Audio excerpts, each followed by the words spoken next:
Hello दोस्तों, welcome to civil मंत्रा। मैं हूं अनुपम। आज दोस्तों हम डिस्कस करने वाले हैं नोजल से रिलेटेड न्यूमेरिकल। तो पहले इसका टॉपिक अगर आपने दोस्तों नहीं पढ़ा है तो जरूर पढ़ लें, क्योंकि ऑलरेडी मैंने डिटेल से डिस्कस किया हुआ है। ठीक है, अब बात करते हैं हमारा क्वेश्चन क्या कह रहा है और इसे हम किस तरीके से सॉल्व करने वाले हैं।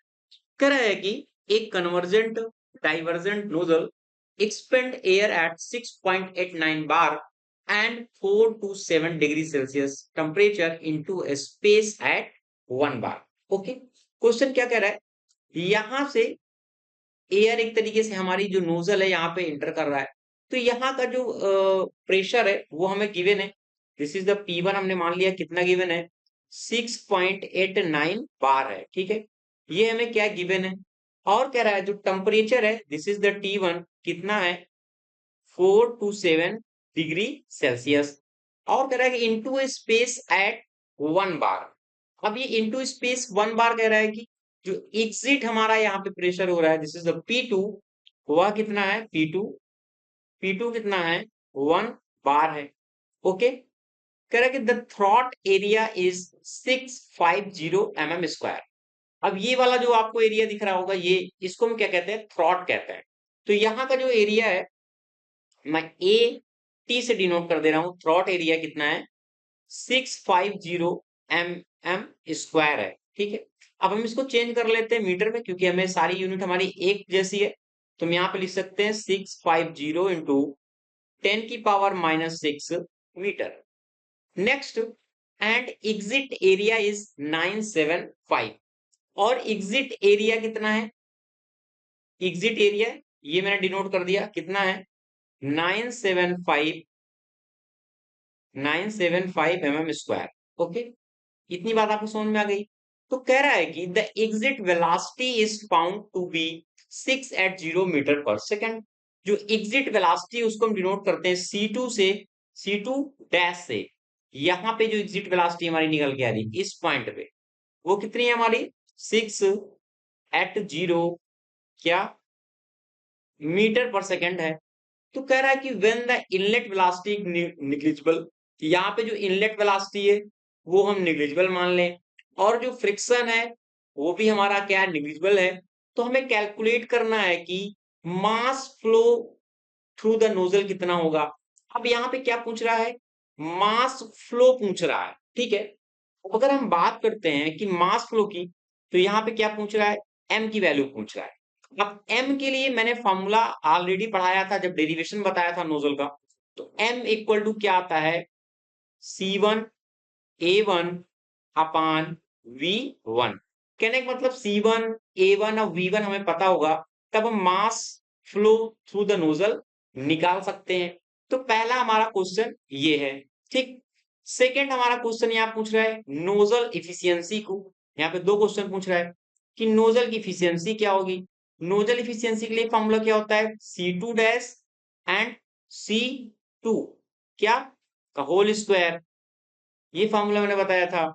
और अगर कॉफिशिएंट ऑफ द वेलोसिटी पूछ रहा है यहाँ पे, क्या कॉफिशिएंट ऑफ द वेलोसिटी, तो उसको हम किस तरीके से डिनोट करते हैं, उसको डिनोट करते हैं हम C2 डैश अपान C2 से।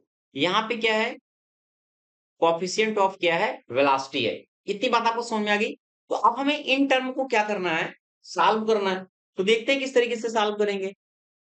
तो देखो स्टार्ट करते हैं। तो हमने एक रिलेशन अब यहां से सॉल्व करते हैं।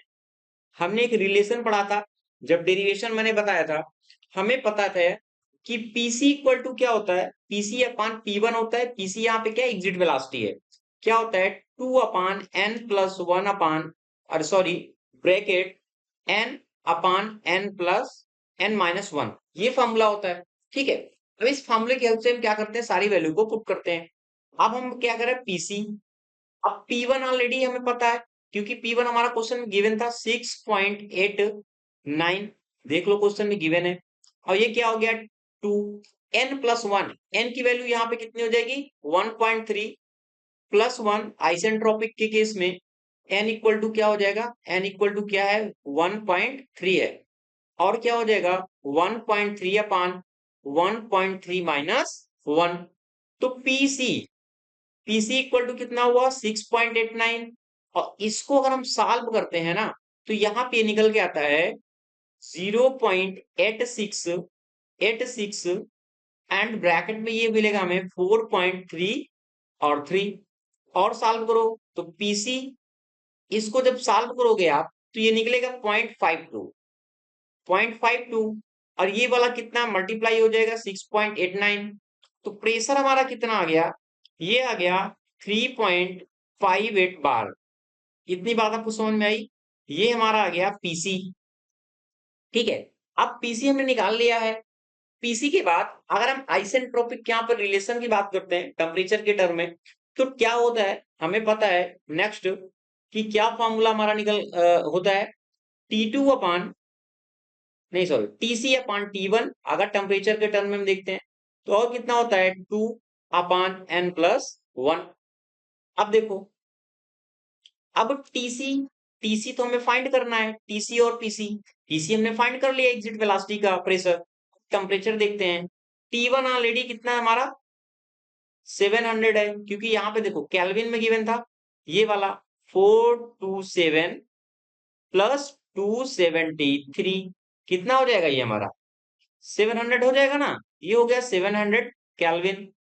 नेक्स्ट अब 2 और ये हो गया 2 n प्लस 1 1.3 प्लस 1। अब यहाँ पे कितना बचा टीसी अपान कितना 700 और इसको सॉल्व करेंगे यहाँ पे तो कितना आएगा 0.86 और 9 और टीसी इक्वल टू यहाँ पे कितना आ जाएगा, अगर हम 0.869 को मल्टीप्लाई कर रहे हैं 700 से तो फाइनल जो हमारा टीसी निकल के आएगा वो निकल के आएगा 608.3 और के। इतना बात समझ में आ गया, क्लियर। अब देखो, अब आपको पता है एक इक्वेशन आपको पता होगी जो आप हमेशा से पढ़ते आए हैं, क्या पीवी इक्वल टू क्या होता है आरटी होता है, आरटी होता है। ये हम ऐसा क्यों कर रहे हैं, क्योंकि हमें C1 A1 अपान V1 चाहिए, तब हम M को निकाल पाएंगे mass flow through the nozzle, इसलिए ये सारी चीजें हमें करनी पड़ रही है निकालने के लिए। देखो पीवी इक्वल टू क्या होता है आरटी होता है। अब हमें क्या चाहिए पीसी चाहिए, तो हम लिख सकते हैं PC VC equal to R TC. R क्या है गैस कांस्टेंट, तो वीसी इक्वल टू हम लिख सकते हैं, क्या लिख सकते हैं आर टीसी अपान पी और सी। अब यहाँ पे वैल्यू को सारी पुट करो, देखो R this is the gas constant कितना होता है 287 होता है 287 और टीसी, टीसी को ऑलरेडी देखो हमने अभी यहाँ पे निकाल लिया हुआ है कितना 608.3 और यहाँ पे जो पीसी है पीसी 3.58 है 3.58 है। देखो यहाँ पे बार है, अब बार को हम क्या कर रहे हैं चेंज कर ले रहे हैं यूनिट में, क्योंकि हमें यहाँ पे कितना चाहिए मीटर क्यूब पर केजी में चाहिए। ठीक है, अब इसको सॉल्व करो और जब इसको सॉल्व करोगे इसका इससे मल्टीप्लाई करोगे तो आएगा 174,582.1। ओके, और इसको जब इससे मल्टीप्लाई करोगे जीरो का फर्क होगा कितना आएगा 358 और 2 जीरो कम हुआ तो 3 जीरो लग जाएगा, ये हो गया 3 जीरो। अब यहाँ पे ये हम क्या निकाल रहे हैं वीसी निकाल रहे हैं, वीसी यानी कहने का मतलब एग्जिट जो वेलोसिटी हमारी आ रहेगी, अब जो वीसी है वो कितना हो जाएगा 0.48 मीटर क्यूब पर केजी, ये आ जाएगा। और जो वीसी है वो V1 के बराबर होगा। इतना कॉन्सेप्ट क्लियर। नेक्स्ट हमने एक फॉर्मूला डेरिवेशन में पढ़ा था, अगर हमें वेलोसिटी को फाइंड करना है फोर्थ वेलोसिटी के लिए, फॉर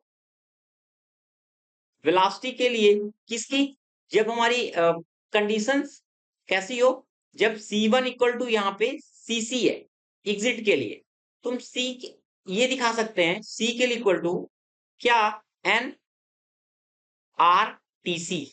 ठीक है, अब NRTC क्या कह रहा है, देखो NRTC यहाँ पे कह रहा है कि आइसेंट्रोपिक कंडीशन पे है, तो N इक्वल टू कितना है 1.3 1.3, R की वैल्यू कितना है 287 और TC हमने कहा निकाला 608.3। अब अगर आप इसके सॉल्व करेंगे तो आएगा 476.39 मीटर पर सेकेंड। ओके, देखो यहाँ पे जो वेलोसिटी यहाँ पे जो हमें v1 इक्वल टू vc मिल गया वैल्यूम इसका, ठीक है। अब यहाँ पे देखो हमें क्या cc मिल गया, और cc क्या है, c1 के बराबर है। तो यहाँ पे हमें जो m को फाइंड करना था, हमें c1 चाहिए था, a1 चाहिए था अपान v1 चाहिए था, ठीक है। तो यहाँ पे देखो, तो m इक्वल टू हम क्या लिख सकते हैं, m इक्वल टू हम लिख सकते हैं m equal to c1a1 upon v1। अब c1 हमने ऑलरेडी फाइंड किया, देखो c1, ये हमारा C1 निकल के आ गया, ठीक है। तो देखो हम इसको क्या लिख सकते हैं, अगर हम इस फार्मूले की बात करें, ये फार्मूला कहां से निकल के आया, तो देखो हमें पता है कि रो इक्वल टू क्या होता है, density equal to mass upon volume, ठीक है। अगर हम m को फाइंड करना है तो हम कह सकते हैं रो इंटू v, ठीक। अब ये क्या है, वैल्यूम है, दिस इज द वैल्यूम। ये क्या है, 1 अपॉन रो डेंसिटी है। अगर डेंसिटी को v के टर्म में चेंज करें हम, तो हम क्या सकते हैं, यहाँ पे हम लिख सकते हैं क्या, रो, और वैल्यूम को क्या लिख सकते हैं, a इंटू सी, ठीक है। तो यहाँ पे a और c और 1 अपॉन रो इंटू क्या होता है, v होता है। तो m इक्वल टू, ये फॉर्मूला बन गया ना, तो यही फॉर्मूला तो मैंने यहाँ पे लिखा हुआ है, ठीक है। तो इसी फॉर्मूला को क्या किया हमने, एक तरीके से डेरिवेट कर दिया, ठीक है। अब देखो, तो क्या कह रहा है कि v C1 कितना था हमारा, 476.39, ओके। अब a कितना है, 650 इंटू 10 की पावर -6। आप आपने पहले देखा है, देखो एरिया हमारा यहाँ पे गिवन है, एरिया ये देखो 80, ठीक है। तो m इक्वल टू आ गया, और जो v1 है, v1 हमने कितना निकाला, 0.48, देखो v1 कितना निकाला है, 0.48, तो ये आ गया 0.48। अब यहाँ पे जो v है ना, इसको आप डायरेक्ट वेलोसिटी मत कंसीडर करिए, यहाँ पे v इक्वल टू क्या है, m क्यूब अपान kg है, ध्यान देना, ठीक है। इसके पहले अभी यहाँ पे जो हमने बताया pv इक्वल टू nRT है, ठीक है। अब देखो यहाँ पे अगर हम इसको सॉल्व करते हैं, m इक्वल टू सॉल्व करते हैं तो 0.645 kg पर सेकेंड, ये हमारा आ जाएगा मास फ्लो रेट, यानी पहला आंसर हमें यहां से फाइंड हो गया, ओके। अब कोई भी कंफ्यूजन मत रखना दोस्तों, अगर कोई कंफ्यूजन है तो आप कमेंट सेक्शन में पूछ सकते हैं, ठीक है। इसके अलावा अगर आपको दोस्तों कंप्लीट प्लेलिस्ट चाहिए इसकी अप्लाइड थर्मोडायनेमिक की, तो आप सिविल मंत्रा ऐप जाके फॉलो कर सकते हैं दोस्तों, वहां आपको ऐप से सारी जो टॉपिक है एक साथ आपको मिल जाएंगे, लिंक आपको डिस्क्रिप्शन में दोस्तों मिल जाएगा।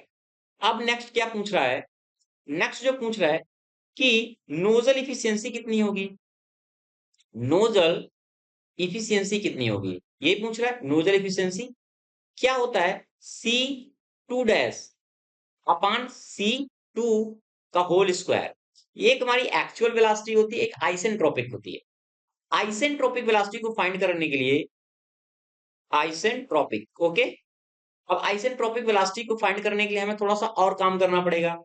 आइसेंट्रोपिक अगर रिलेशन देखें तो क्या होता है, T2 अपान T1 इक्वल P2 अपान P1, और यहाँ पे क्या होता है, गामा -1 अपान गामा, ये फॉर्मूला होता है आइसेंट्रोपिक के लिए, ठीक है। तो T2 कितना है, T2 तो हमें फाइंड करना है, अब T1 ऑलरेडी हमें पता है कितना, 700, पहले से क्वेश्चन में हमने दिया।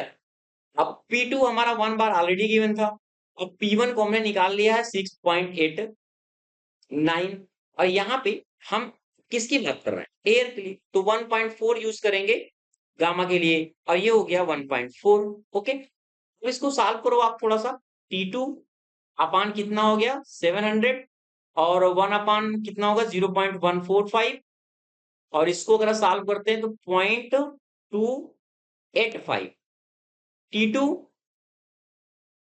और इसको अगर सॉल्व करोगे तो 0.576 आएगा, और 700 से मल्टीप्लाई कर दोगे तो T2 यहाँ पे निकल के आ जाएगा 403.28 केल्विन। T2 मिल गया, T2। अब एक रिलेशन मैंने बताया था एग्जिट वेलोसिटी के लिए, एग्जिट वेलोसिटी के लिए रिलेशन क्या बताया था, अगर हम बात करें रिलेशन की, C2 के लिए बताया था, रिलेशन मैंने बताया था क्या होता है, 2H1 माइनस H2, ये रिलेशन होता है। बट इसको अगर हम टेम्परेचर के टर्म में चेंज करें तो C2 इक्वल टू हम टेम्परेचर के टर्म में इस तरीके से लिखते हैं 2Cp और T1 माइनस T2। ओके, इतना समझ में आया? सारी वैल्यू को पुट करो ना, 2 यानी रूट 2 को 2, और Cp क्या होता है 1.005, और T2 कितना है, T2 ऑलरेडी हमें पता है कितना है, 700 है, और ये कितना था हमारा, भी हमने निकाला है 403.72। अब इसको अगर आप सॉल्व करोगे ब्रैकेट को पूरा, तो निकल के आएगा 772.2727 मीटर पर second. This is the velocity. इतना समझ में आया? ये कैसी वेलोसिटी, एग्जिट वेलोसिटी है। कैसी वेलोसिटी है, एग्जिट वेलोसिटी, ठीक है, EX IT। Okay, exit velocity है। अब यहाँ पे हमें क्या एफिशिएंसी को फाइंड करना था, क्या C2 dash upon C2 and A whole square, ठीक है। तो देखो C2 डैश ऑलरेडी हमें कितना था 680, ये हमें फाइंड हो गया था, देखो क्वेश्चन से ही देखो यहाँ पे C2 डैश 680, ठीक है। तो एक्चुअल वेलोसिटी में फाइंड थी। अब हमने एग्जिट वेलोसिटी भी निकाल ली आइसेंट्रोपिक की कंडीशन में। कितनी आइसेंट्रोपिक की कंडीशन में, 772.27। इसको क्या करो, यहां से सॉल्व करो, कितना आएगा 0.775।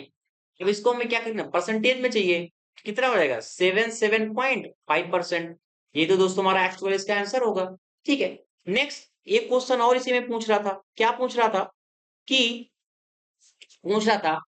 कोफिशिएंट ऑफ वेलोसिटी कितना होगा, ठीक है, कोफिशिएंट ऑफ वेलोसिटी कितना होगा। अगर कोफिशिएंट ऑफ द वेलोसिटी दोस्तों यहाँ पे आपको पूछता है, तो क्या फॉर्मूला होता है, C2 डैश अपान C2, यानी एक्चुअल वेलोसिटी और आइसेंट्रोपिक वेलोसिटी, ठीक है।